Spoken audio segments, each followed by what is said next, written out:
You're listening to the News Hour here on Premier Christian Radio. I'm Sam Hales, in for Rick Easter. Now, on the show, we often hear about abuse in church settings or a lack of support from a church when abuse has taken place. Well, the Church of England is working to improve that and has enlisted the help of safeguarding experts to help. Social Care Institute for Excellence, also known as SCI, has launched a survey and is asking for abuse survivors to get involved in making the Church of England a safer place. Now, joining us on the News Hour to discuss this is Dr. Sheila Fish. She reviews safeguarding in faith contexts for SCI. Good afternoon, Sheila. Good afternoon. Thank you for having us here. No problem. Now, Sheila, first of all, what is the purpose of this survey? The purpose of the survey is really to try, the work Sky is doing with the Church of England is to help them improve how the church treats people who have been abused or are at risk of harm. So it's really trying to support improvement work on the part of the church that they're keen to do. And who can take part? It's quite a wide range of people that we're seeking to hear from in this survey. Clearly, the church needs to hear firsthand about the experience of people who've had experience of the church handling their abuse disclosures, or experience of how the church responded to their sharing concerns about safeguarding. So we've laid out a range of people. Firstly, we're very keen to hear from anyone who's been abused or mistreated or bullied by a member of clergy. It could be bishops, it could be anyone lower down the hierarchy, or other people related to the church. It might be a music director, someone working in church administration, a volunteer, let's say, in the PCC, or a youth worker, because the church has clear responsibilities for anyone who's been abused, mistreated, or bullied by someone in a church role. So we're really keen to hear from survivors and victims of what's sometimes called ecclesiastical abuse. That's the first category. But the church has also made a wider commitment to keep everyone involved in church activities safe. So we also want to hear from people who have needed help, have turned to the church for pastoral support or help to keep safe for other reasons, not related to abuse by people in church roles. So you might have been a victim of abuse unrelated to the church, perhaps domestic abuse in your private life. You might have been vulnerable and need help to keep safe due to difficulties in personal circumstances, bereavement, relationship breakdown, redundancy, drug and alcohol dependencies, mental health crises. You can arrange scenarios like that and turn to the church for help and support. We're keen to hear from people who've got that kind of experience. And we're also looking to hear from not only the people who've got first-hand experience, but if you're someone who is a close friend of or family member of someone who fits either of those categories and has seen someone either get a response from the church or feel like they should have got one and didn't.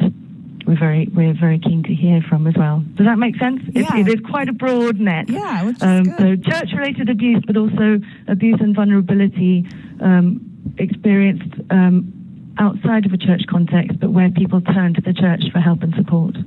Now, for someone who has experienced abuse, it can be kind of hard to have to remember these moments and recall them during this survey. And why would you encourage them to still take part? Indeed. We're encouraging people to take part because if the church is going to have a chance to improve how it treats people when they do disclose abuse or share safeguarding concerns they have about church activities or are in need of help to keep safe, it's vital that they hear directly from people with that first-hand experience. And it's only by taking part that the church can hear the experience of people firsthand. We've tried to mitigate the difficulty somewhat in how we've designed the survey. We are asking people some details about their personal experience, but the main focus of the survey is not to ask people to retell in detail their experiences, but we're asking people to draw on their experience and help us understand what church responses and support should look like. What do we want it to look like in the future to help the church understand what a good response by people in the church and what good help and support looks like, and to really try and pool as many people's views as possible, drawing on all the experience they've had, good and bad, because there is a lot of good experience people have too about help and support they've received from the Church of England in different capacities. So we're keen to hear from people with good experiences as well, but really drawing on both good and really bad experiences to try and articulate in the clearest way possible what a good church response would look like. And we hope that helps to, even though it may be, we're really encouraging people to put on all the support they need before and after completing the survey. We hope that not asking people to retell all the details of their story, but to focus on being able to articulate what a response should look like will make it a little easier. Okay. And how can people find the survey and what's the deadline? The survey is available on the Sky's website, scie.org.uk, also on the website of any of the Church of England National Safeguarding website. It's there on the website of Maxas, the support group for minister and clergy sexual abuse survivors. It's on all those three websites. We've done an initial deadline of the 30th of June because we've got a really important opportunity to take the early responses we get to the General Synod meeting at the beginning of July. We've got an opportunity to run a fringe event on the Friday evening, and we're going to be able to present the early findings directly to General Synod before they, at the start of their debate on safeguarding and how the Church can improve their response to survivors of church-related abuse.